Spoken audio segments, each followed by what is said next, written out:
Welcome to Week 13 of the Charlotte Preps.TV High School Football Report, powered by Ortho Carolina. We've got the first week of the high school playoffs in the book, and we have a new state champion in the private schools.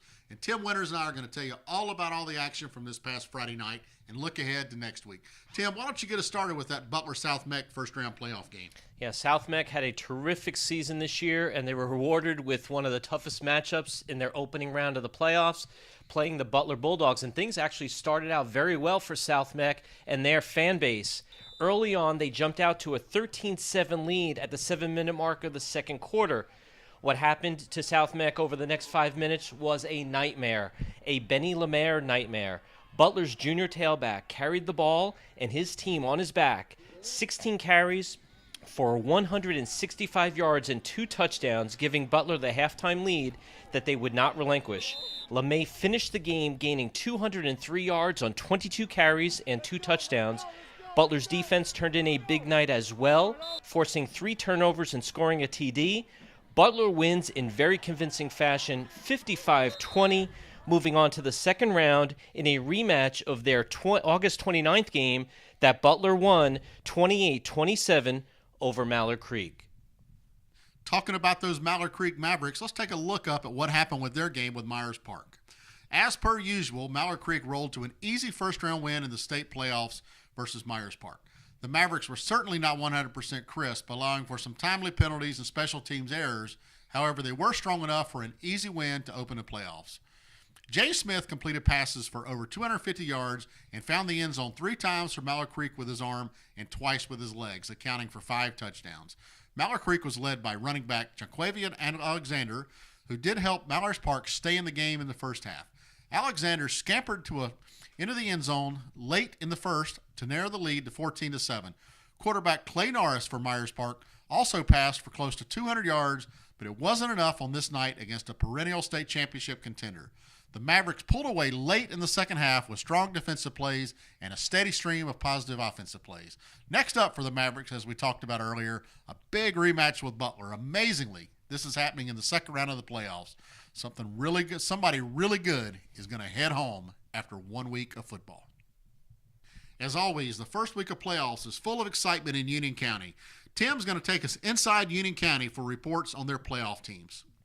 Yeah, the Monroe Redhawks faced off against the T.W. Andrews Red Raiders, a rematch of their state championship game last year that Monroe lost 18-14. It was a different story completely on Friday night. Monroe's offense got off quickly. Chase Byram had a huge game, 23 carries, 174 yards, and 2 touchdowns.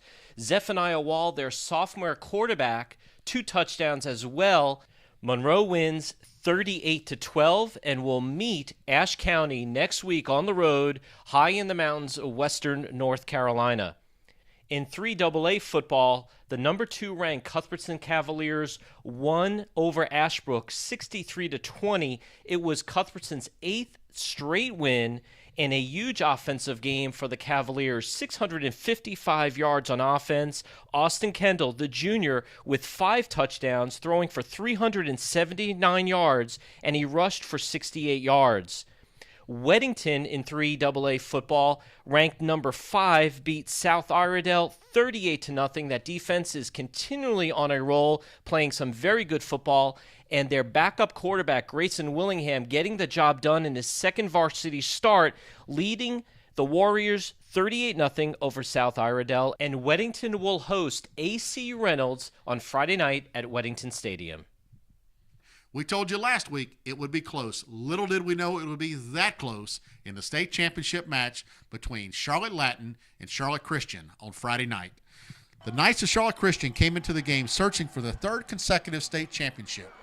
The Hawks of Charlotte Latin came in determined to give the powerful roster of Charlotte Christian a big-time fight. Charlotte Latin all-purpose athlete Alex Massardo found the end zone first with a 40-yard touchdown at the midpoint of the first quarter. Charlotte Christian's Elijah DeVoe struck touchdown gold next with a touchdown that was part of his 150-yard rushing performance.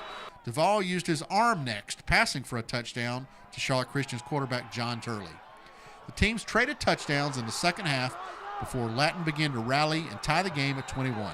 As the game began to come to an end, the Knights had chances to win, but failed as Charlotte Latin's Melvin Rouse blocked a Jackson Van Sickle field goal attempt at the conclusion of the game, leading to an overtime period. In the overtime, the powerful running of Duvall was just too much for Latin.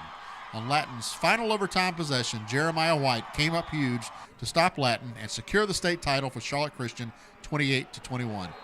Amazing game from two well-coached teams. Latin's only 2 losses on the season were to Charlotte Christian. We salute both teams on a well-played championship game and outstanding seasons. Now we take a look at the Ortho 8, our version of the top 8 rankings of teams in the Mecklenburg and Union County area. Coming in at number 8, their first appearance with a huge upset win in the first round of the playoffs, number 12, Rocky River, the Ravens, upsetting number 5, Robertson, 56-3. They take the slot at number 8. Number 7, Charlotte Latin, with their tough state championship loss to Charlotte Christian, comes in at number 7 with a 9-2 season record. Weddington, number 6 at 11-1. Charlotte Catholic remains at number 5 at 11-1. Charlotte Christian with that state championship victory, 10-1. Mallard Creek, number 3 with the 11-1 record. Butler at 10-2. And Independence High School remains at the number 1 slot at 12-0. Now it's time to take a look ahead at this weekend's action coming up. We've got a big private school playoff state championship game between local teams, Davidson Day and South Lake Christian. That game's sure to be a shootout, as you and I talked about, Tim. And also coming up, a full slate of round 2 action in the public school playoffs. Tell us about some of the games we're going to send our cameras out to. Yeah, a lot of good games locally this Friday night. Our first half action, our cameras will be at Vance hosting number 16 Ragsdale. Vance coming into the tournament seeded number 9. Should be a good ball game out there. And then just up the road, Mallard Creek hosting Butler for a tremendous rematch at Mallard Creek High School. Butler winning that first game at Providence High School, a neutral site, 28-27. Look for a ton of fireworks on Friday night at Mallard Creek High School. And in Union County action, Cuthbertson High School, the number 2 seed in their bracket, will host Ashboro. Ashboro coming off of their big win, knocking off a Union County team, the Marvin Ridge Mavericks, last week at home, 28-27. Should be a good matchup on Friday night at Cuthbertson Stadium. You know, and I've looked at a couple of exciting matchups as well, Tim, and I think one we really have to look at, the Ardrey Knights are going to travel up to the north side of town to play Lake Norman, and they're going to see the Josh Ladowski show. When Ladowski's on, it could turn into a real horror show for the Knights, but if the Knights can play tough defense and stop Ladowski from running and passing all over the field, that game could be a really special one. We also have Providence Panthers headed up to play East Forsyth in a really big game. Those guys are going to shoot for their second road win in a row, the Panthers are. And another game I'm looking at is that Huff-Indy game. A lot of people are saying this could be the game that an upset happens and Indy could come to their first loss. I don't know about that. I know that Huff is loaded with tons of Division I talent, but something about Kelvin Hopkins, the quarterback for Indy, those guys just seem to stay on track, and he keeps everything cool and to continue to keep on winning. Then the other game we probably need to take a look at, High Point Central at Charlotte Catholic. Those are two exciting teams that always play really well playoff time. So we're going to keep an eye on those games, and you keep an eye on the games of your favorite team, and we'll join you back here next week for the CharlottePreps.tv High School Football Report, powered by Ortho Carolina.